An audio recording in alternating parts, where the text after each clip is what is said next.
Okay, today we're going to be doing this street scene here in Melbourne. This is a street called Hardware Lane, and it's quite a popular street. Whole bunch of restaurants down there, mainly Mediterranean, Italian sort of restaurants.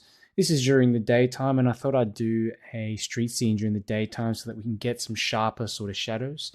You can see the light source is coming from behind the camera, and the shadows of the figures are going towards the back.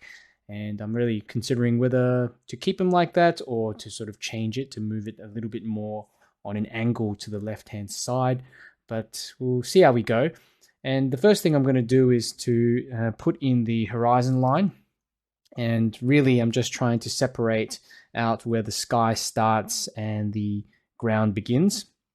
So looking right out the back of the scene, you can see those really small buildings kind of out here, and you can really just mark in a little guiding line about roughly where that is. And I'm saying, I reckon it's about a quarter of the way through the page. All right, so about here. So I'm just going to put in a rough indication of a line, kind of like this. Okay, rough little indication. All right, and that's where those buildings at the back are going to be.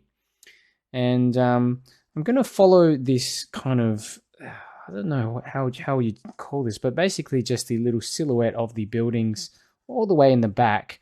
Okay, and one of the most important things to remember with these sort of scenes is that you're just trying to get in an impression. You don't want to, especially with the buildings out the back, pay too much attention to all the little details. But I do want to kind of make it look, boxy as I'm here. That's a side of an, building like that. Coming down there here.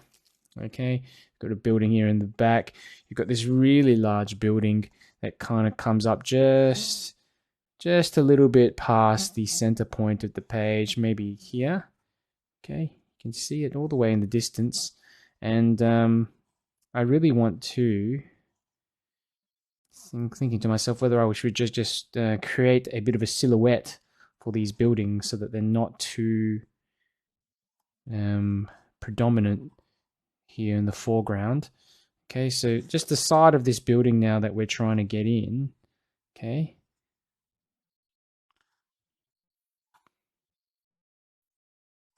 Okay, like that.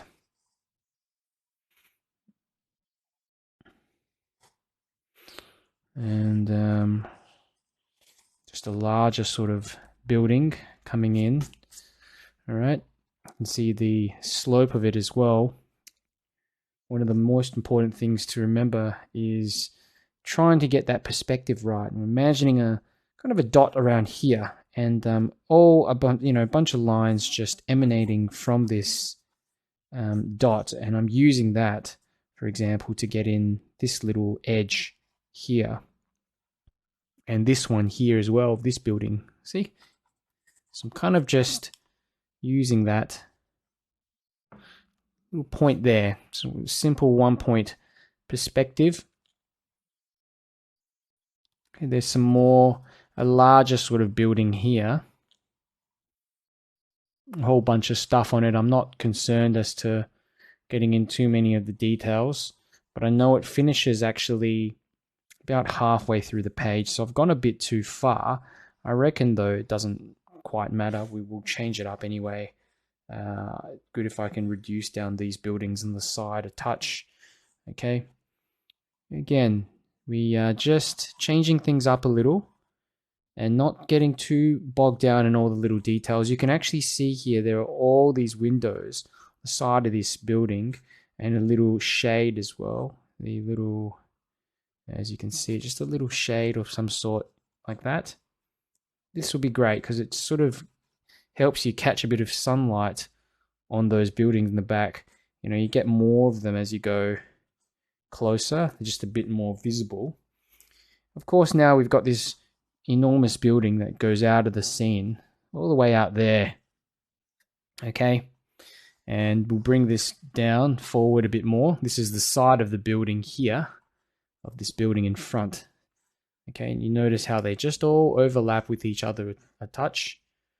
Okay, here we've got again another one of these shades, roughly about here. And I'm just following the the pattern, the general pattern here. Okay, look at that. They're quite similar, but this one's larger. As we get closer to the front of the scene, we want to make everything look a little bit larger. I'm going to emphasize that gap in between as well, so we can get some more an emphasis on like some shadows in here. There we go. There's even little bits of this bottom part of it coming down here, of this shade. So you can see, kind of see it a little bit off in the background there, but not too much. You can even see some umbrellas, some kind of cream colored umbrellas off here in the distance. And, you see these often in Europe as well. And look at this large sort of shape. I'm just wanting to get in. This large shape here on the left, hopefully, with not too much trouble. There's so much going in here, but you got to remember, this is just one gigantic shape that just goes up like that and disappears off to the left. Okay, somewhere like this. All right, somewhere like this. Of course, you've got a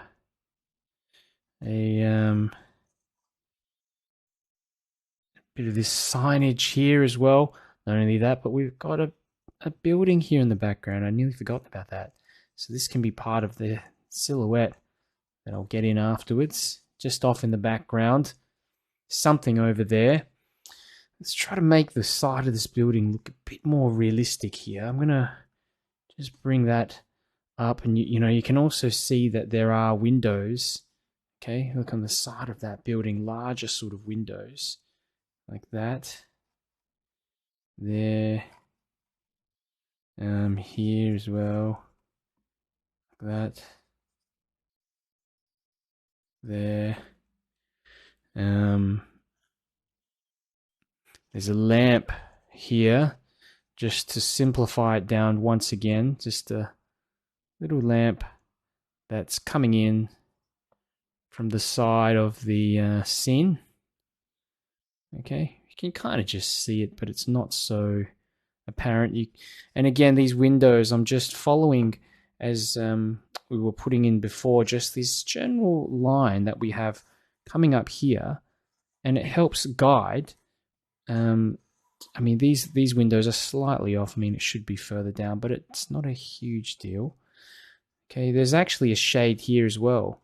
Some little shade or whatever, something underneath there. I'm not so concerned on the little details, but you definitely can see windows, and not only that, it comes into the scene like this. Okay, and then it gets kind of smaller as we move off into the background as well. Okay, but that's a large kind of door or something like that here. There, large sort of door, and a few little lines to indicate that is definitely a door. Here. Here's this little square of something. It's little heaters up there as well. But again, we're not getting bogged down on everything. We're just trying to get in a general feel of this. And I thought I might as well just try to add in some little shadows here even. See what it sort of looks like. Around this time, it's good also to play around with some figures. And you can see here, I'm just adding in a bunch of them and getting them to overlap a touch. Okay, might be some just kind of walking into the scene, or some standing, okay, around. And the big thing is to try to keep them varied in different poses, not getting too precious with their legs and things like that as well, but making sure that there's enough variation. For example, I might have someone here walking in to the right-hand side like that. Okay, so the legs are sort of further apart. There might be this girl here sort of standing on this by her side with her arms here. Looks like she's holding some kind of bag. Just really roughly you know, indicating that she's standing and facing towards the right a touch. Okay, you can also indicate the hair. And the direction where you put the hair in also helps to shape where the head is facing. Okay, so you can see hair's more on the left, head probably facing towards the right. These ones are straight in front of me. So we're just putting a bit of hair on the top like that. There's all kinds of things here that you just have to indicate. I don't want to draw them out too specifically, but that's like a little sign. You can see here there's like some little tables and things like that. So we'll have to indicate that later. There's a waiter all the way in the back there. Okay, just standing, maybe with the arm out, and someone seated at the table. Okay, so we're going to have to just indicate some tables or something here as well. Okay, people standing up, that's someone else maybe standing up here as well. Maybe it's a waiter like that. Okay, so we're indicating, we're not trying to get in a huge amount of detail there, but, trying to get a bit of an indication of what we might have happening in this area. Okay, bits and pieces off in the background like that.